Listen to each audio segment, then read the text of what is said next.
जय हिंद दोस्तों। तो कैसे हैं आप सब। तो आइए एक बार फिर से आपको हमारे चैनल में स्वागत है।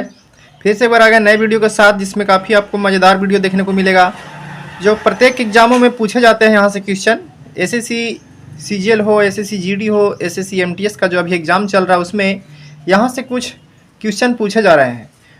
और कोई भी कॉम्पिटेटिव एग्जाम हो, जैसे एनटीपीसी हो, किसी तरह के भी कॉम्पिटेटिव एग्जाम में यहाँ से क्वेश्चन पूछे जाते हैं। कोई भी एग्जामों के लिए क्वेश्चन ये महत्वपूर्ण होने वाला है। तो आइए हम देखते हैं, शुरू से शुरू करते हैं। तो आज का पहला क्वेश्चन है, किस वैज्ञानिक के द्वारा रेबीज के टीके की खोज की गई थी। किस वैज्ञानिक के द्वारा रेबीज के टीके की खोज की गई थी। तो इसका सही उत्तर होगा लुई पास्चर, है ना। अगला क्वेश्चन पर आते हैं।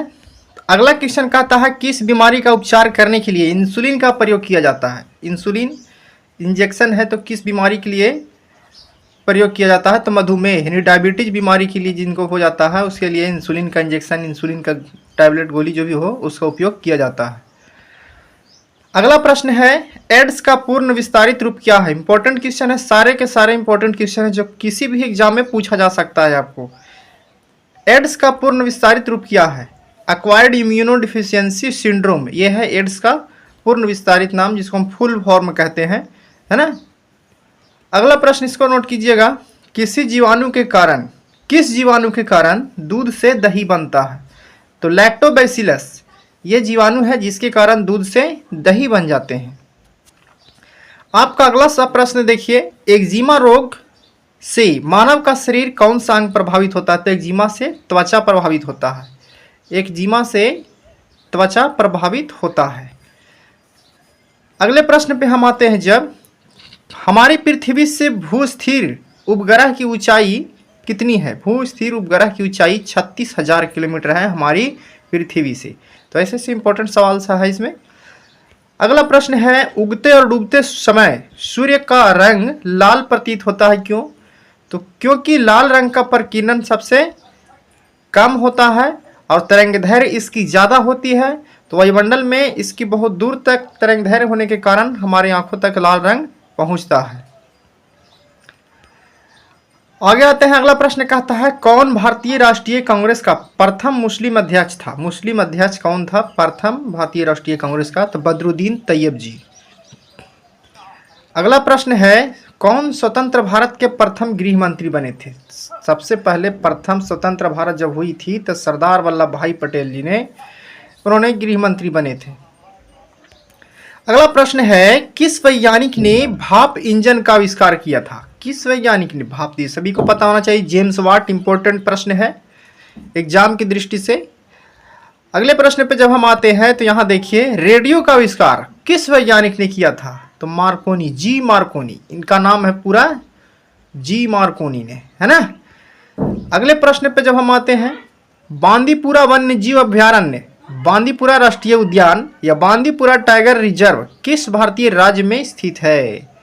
ये ऐसे क्वेश्चन आ रहे हैं अभी एमटीएस में, तो कर्नाटक में स्थित है। ऐसे क्वेश्चन यहाँ से आ रहे हैं। देखिए किन के प्रकार क्वेश्चन, बांदीपुरा वन्य जीव अभ्यारण्य, बांदीपुरा राष्ट्रीय उद्यान, बांदीपुरा राज्य राष्ट्रीय रिजर्व भारतीय राज्य किस राज्य में स्थित है। अगले हम प्रश्न पर जब हम आते हैं, आगा खा कप किस खेल से संबंधित। खेल से दो क्वेश्चन पूछ रहा है। आगा खा कप किस खेल से संबंधित है। एमटीएस में खेल से क्वेश्चन दो क्वेश्चन पूछ दे रहा है, तो हॉकी से संबंध है आगा खा। अगले प्रश्न पे जब हम आते हैं, दिल्ली स्थित लाल किले का निर्माण किस मुगल बादशाह ने करवाया था।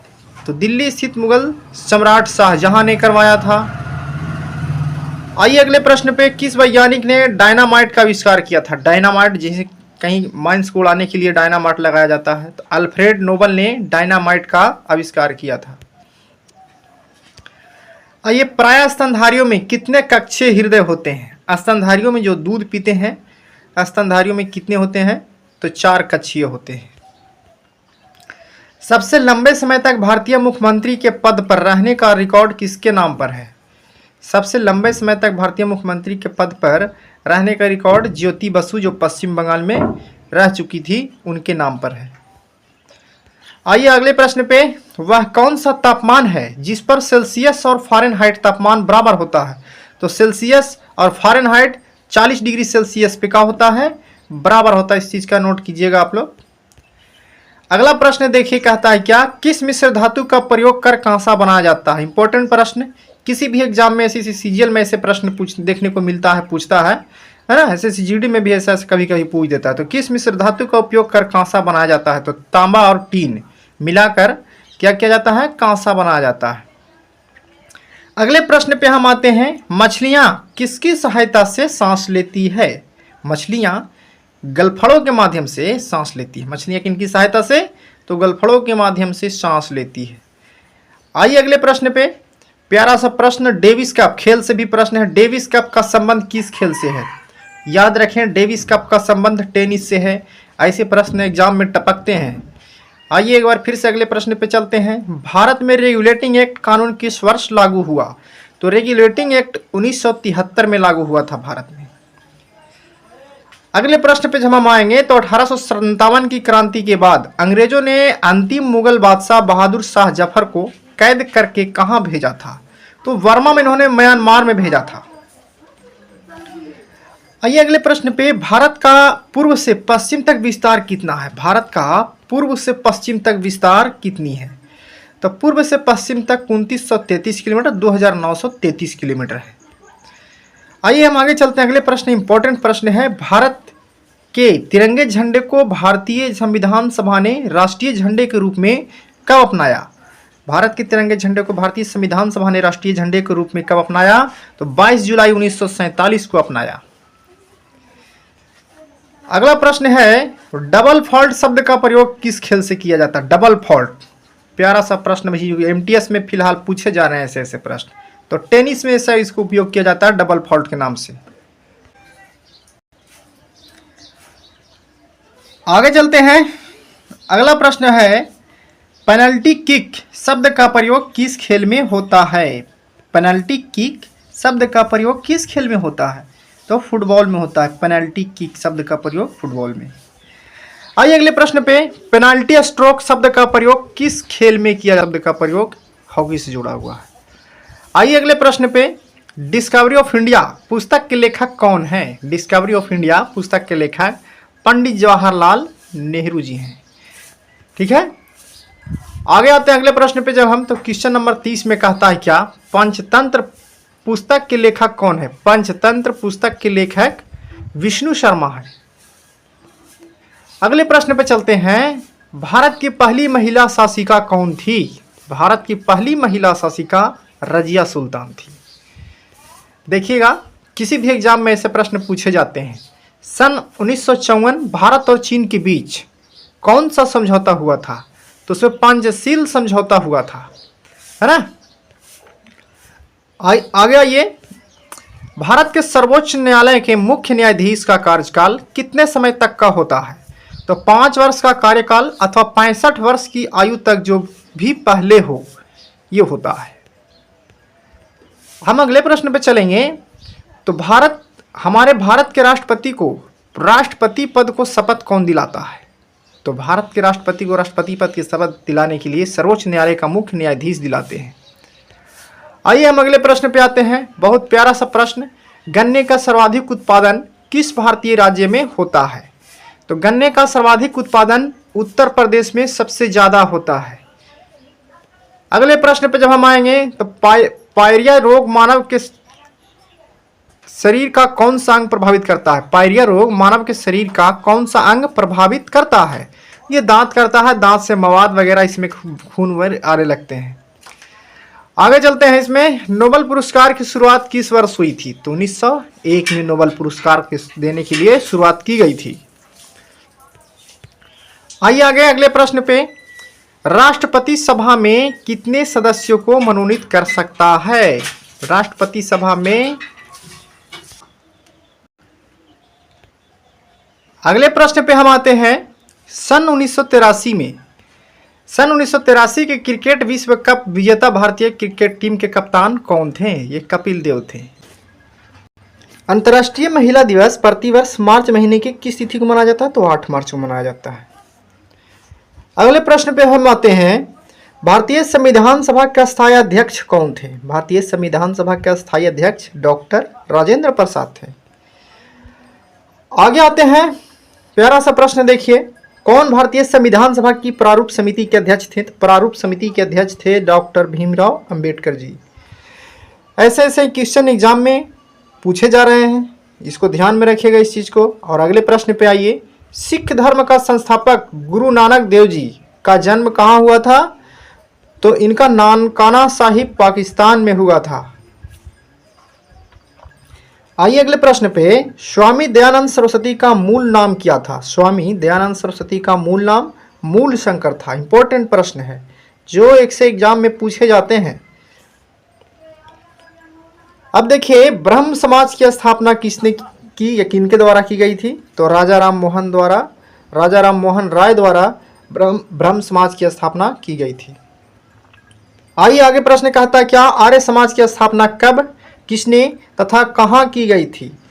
आर्य समाज